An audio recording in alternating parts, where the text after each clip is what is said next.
UP model अपनाने के लिए बात कही।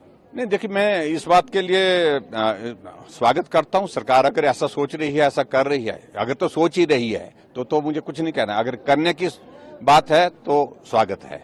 मैं इतना जरूर कहना चाहता हूं कि ये स्ट्रीट वेंडर की पॉलिसी पहले से ही थी, यहां पर एग्जिस्ट करती थी, हमने इसको लागू किया था, लेकिन कांग्रेस की गवर्नमेंट आने के बाद इस पर अमल बंद कर दिया था। और आज हम हिमाचल प्रदेश में महसूस कर रहे हैं कि इसकी आवश्यकता है। उनके मंत्री ही कह रहे हैं और मैं उम्मीद करता हूं जो मंत्री ने कहा वो उस पर कायम रहेंगे। उनको ऊपर दबाव आएगा, मैं इस बात से सहमत हूं, क्योंकि इससे पहले भी एक मंत्री ने विधानसभा के अंदर बहुत कुछ बोला था, लेकिन दबाव आया, उसके बाद वो बदल गए। और मैं उम्मीद करता हूं कि विक्रमादित्य जी अपनी बात पर अडिग रहेंगे।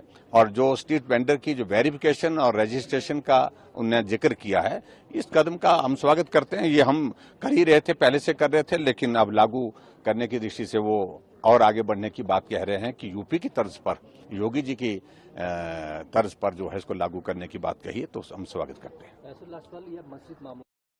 देखिए, स्वाभाविक रूप से इस बात को हम इतना जरूर कहना चाहते हैं कि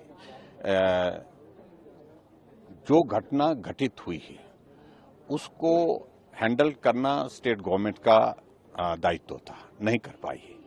और दूसरी बात, ये विषय अब जनभावनाओं से जुड़ा, इसको एक आप अवैध निर्माण या एक आप अनऑथराइज्ड कंस्ट्रक्शन के रूप में ही देखें, वो उचित नहीं होगा। अनऑथराइज्ड कंस्ट्रक्शन के मामले और जगह भी होंगे, वो इंडिविजुअल कैपेसिटी पर है, लेकिन इसके साथ जनभावना जुड़ गई हैं और इसलिए इसका महत्व अलग तरह का है और उस महत्व को ध्यान में रखते हुए सरकार को इस पर कार्रवाई करनी चाहिए। और मुझे इस बात का अफसोस है कि एक पार्टी जो ओवैसी की पार्टी है, जो एक समुदाय की पार्टी, उस पक्ष को रखने वाली पार्टी जिसका कह सकते हैं हम, उनका एक प्रतिनिधि, उनका एक नेता शिमला आते हैं और उस मस्जिद जो बंद करके रखी है, सीज करके रखी है, उसके अंदर जाते हैं। कौन उनको लेकर के गया, किसने वहां पर वीडियोग्राफी की, और वीडियोग्राफी के दौरान वो कहते हैं जाकर के कि इस भवन से ऊंचा तो वो सामने वाला भवन है, किसी का प्राइवेट मकान जो है सामने था, और वो मकान संभवतः लीगल तरीके से परमिशंस के मिलने के बाद बना हुआ है, उसको कह रहे हैं कि इसको भी तोड़ना चाहिए। वो तय करने वाला नहीं है, तो कानून एक है, कानून सबके लिए है।